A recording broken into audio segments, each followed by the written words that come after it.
మధురం అనే short film it was like అప్పటికి ఒక సెన్సేషన్. అది రిలీజ్ అయిన టైంకి అంటే చాందినీ చౌదరికి ఎంత పేరు వచ్చిందో ఈక్వల్గా మీకు ఒక నేమ్ వచ్చింది. తర్వాత ఇమీడియట్గా మీరు మళ్ళీ మాయమైపోయారు. సో అది secondary, but you got good recognition with that. So post that మధురం తర్వాత మళ్ళీ 8 వసంతాలు ఈ సినిమా మళ్ళీ సేమ్ ఫణీంద్ర నాయర్తోనే కొలాబ్ అవ్వడానికి.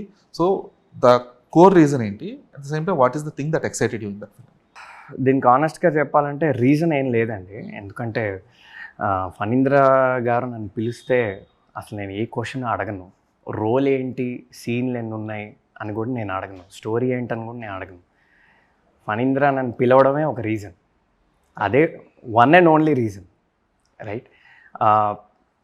ఆయనతో పనిచేయడమే నేను చాలా బ్లెస్డ్గా ఫీల్ అవుతా. అది నేను మధురం అప్పుడు అలానే ఫీల్ అయ్యా, ఇప్పుడు కూడా అలానే ఫీల్ అవుతున్నా. నేను అప్పుడు ఫ్యాన్ బాయే, ఎందుకంటే ఆయన ఫ్యాన్ బాయ్లోనే కలిసాను. నేను బ్యాక్ స్పేస్ అనే ఫిల్మ్ చూసి నేను ఆ ఫ్యాన్ బాయ్లో అప్రోచ్ అయ్యా. సార్ ఒక్క అవకాశం ఇవ్వండి సార్, ఇట్లానే ఏమీ ఎగ్జాగరేట్ చేయట్లేదు. సో అప్పుడు అలానే ఫ్యాన్ బాయ్, ఇప్పుడు అలానే ఫ్యాన్ బాయ్. ఆయన పిలిచాడు, ఆయన ఇచ్చాడు, నేను చేశాను. స్టోరీ చూసి ఎక్సైట్ అవ్వడం అవన్నీ తర్వాత.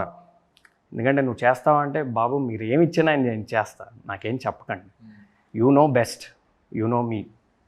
సో స్టోరీ తర్వాత అంతా విన్నాక నేను చాలా బ్యూటిఫుల్గా అనిపించింది.